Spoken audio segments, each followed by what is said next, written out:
welcome to the MDS Podcast, the official podcast of the International Parkinson and Movement Disorder Society. I am Michele Matarazzo, the editor-in-chief of the podcast, and today we are recording live from Honolulu, from the MDS Congress, and I have the honor to have with me talking today the president of the society, Dr. Victor Fung. Victor, thank you for joining me today. Oh, it's a great pleasure, Michele. During the Congress every year, we have a conversation with the president. We want to know what is happening in the society, what has happened over the last year, and what will happen in the future. But this year is special for you because it's the last time that we are going to talk to you as the president. You're going to still be the past president for the next couple of years.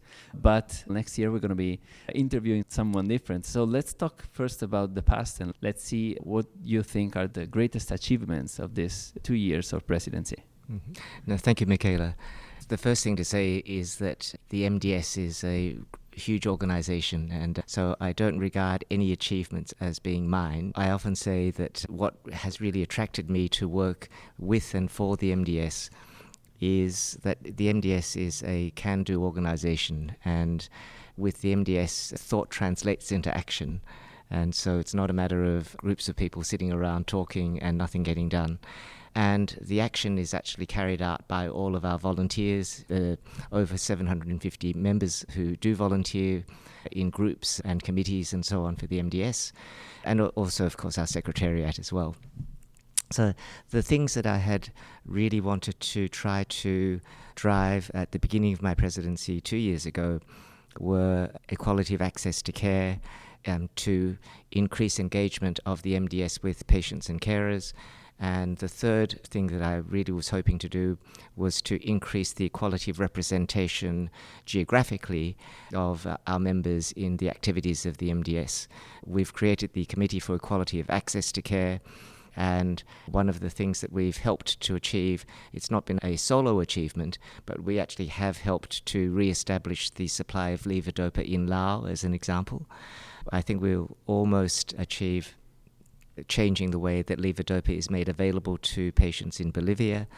We've created MDS patients and carers. For the first time, we have an official MDS interaction with patients and carers, and this will grow so that hopefully we will be able to provide a rich source of reliable information to patients and carers to help them in their journeys. And it's not just about Parkinson's, but we will engage patients and carers who are dealing with the gamut of, or the range of movement disorders. And I think there's a very strong involvement of people from around the globe. We have over 160 countries represented in the MDS, and so there's a fairly even representation based on MDS membership of our various committees and leadership now. So I'm very happy with those things. Well, those actually very impactful projects, both for the patients and also for the members of the society. And I know you don't like to be proud of yourself, but I think that the society has advanced a lot in the last year. So that is great. And is there anything that is happening right now in the society, or any project that is ongoing and that you will keep supporting over the next years as past president? Mm-hmm. So one very important project that we're towards the end of completing is, during the past 2 years, there have been increasing availabilities of biomarkers for Parkinson's, and there have been a couple of groups that have published very important papers advocating for a switch to a biological classification of Parkinson's disease, and maybe even changing the definition of Parkinson's disease, so using the biology to diagnose Parkinson's even when there's not necessarily clinical manifestations. Similar to what's happened with Alzheimer's disease and the advent of amyloid immunotherapy, where people are advocating to diagnose Alzheimer's disease on the basis of positive assays of tau or of amyloid PET. Now, this dichotomy or split is not accepted by everyone, especially for Parkinson's disease. It's been made very clear that the authors of those biological classifications are advocating for this to be used for research, not for clinical practice. But there's not been a way of actually reconciling our day-to-day clinical practice with what these researchers are suggesting. And so we've been working on what will be called the MDS Parkinson and Lewy body diseases clinical and biological framework. And this clinical and biological framework will basically put together a framework that can be used as a common language so that clinicians and researchers focusing on biomarker research can actually speak in the same room and understand each other. And an important part of what we will be introducing is not just biomarkers, genetics, but also we will introduce the exposome into this way of thinking about Parkinson's and Lewy body diseases. That sounds very interesting. Now, I wanted to ask you about this Congress. What were your highlights? One of the things we've introduced in the Congress during the past 2 or 3 years is what's called the keynote lecture and clinical breakthrough session. And we invite someone who is doing work in health or science related to, but not necessarily specifically, movement disorders.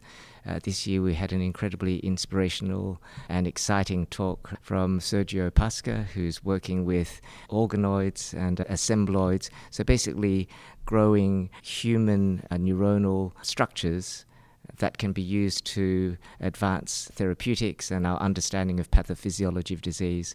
It was an amazing talk. A lot of people that I spoke to said he's going to win a Nobel Prize one day, and I had the same thought as well. So that was incredibly exciting. That dovetails with the clinical breakthrough session, which is a session we've introduced where breaking major clinical trials can now be presented in a plenary session to our members, and which can then be publicized. So that was very exciting as well. And then I think for me, the video challenge, that has always been one of the highlights of the MDS for me. It gave me an entry into the activities of the MDS when I was a panelist during the 3rd Video Olympics, as it was then called, in 2010.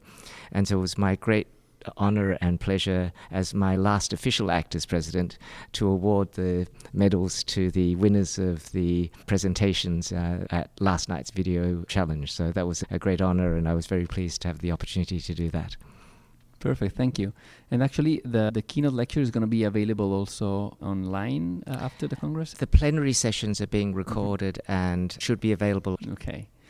Now, as we were mentioning, this is the last interview that we do at the Congress with you as a president. Do you have a message for our members? Anything that you would like to tell our members now that you have your microphone and you can talk to all of them? Mm-hmm.